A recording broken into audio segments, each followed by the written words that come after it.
The difficulty is a lot of the misconceptions that a lot of us have about ADHD, doctors can have them too, right? And ADHD presents differently in everyone, and there's even bigger differences in the way that ADHD presents in women and girls. So just a really quick primer, there are 3 types of ADHD: ADHD inattentive type, ADHD hyperactive type, and ADHD combined type.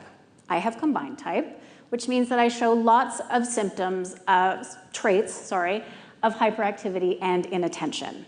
ADD is not a thing. It has been removed from the diagnostic manual, so we're ADHD only zone, right? So one of the things about ADHD in women and girls is that the hyperactivity can present very differently. So it's much less likely to be in the body and much more likely to be in the mind. Our central nervous systems are more likely to be affected. So this looks like headaches and stomach aches and sleeplessness and anxiety. And young girls, because of the behavioral and societal standards that are placed on them at such a young age, they just mask them. They just mask these problems and hide them. We mask our symptoms out of shame, and we come up with strategies to work around them.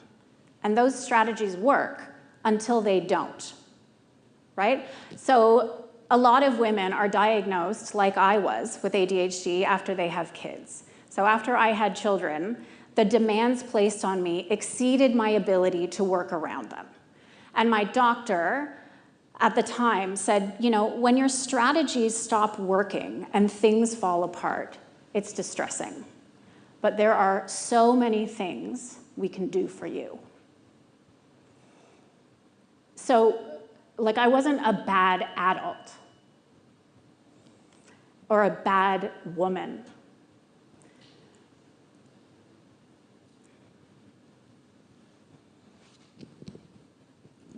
Or a bad mother.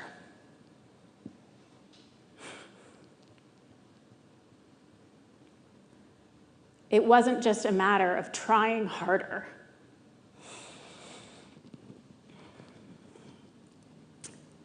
This explained everything.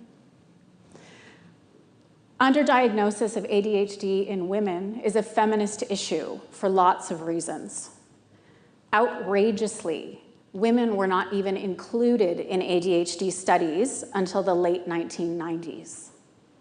And it was 2002 before we had our own long-term study.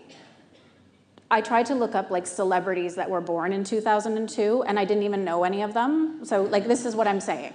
It was like yesterday, basically.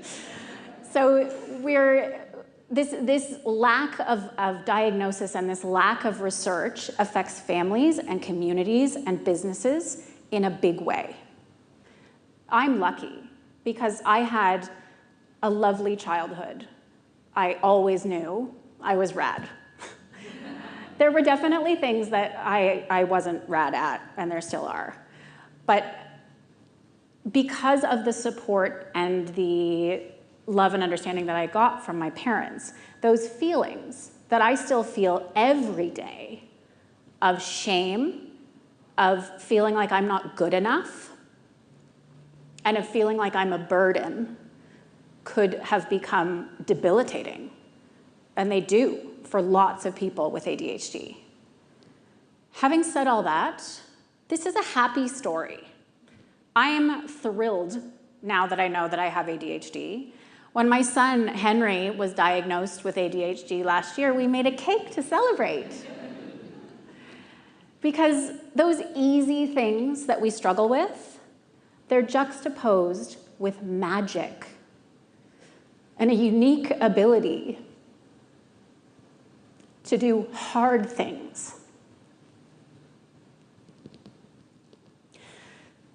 Those paradoxical tendencies are what makes ADHD so complex.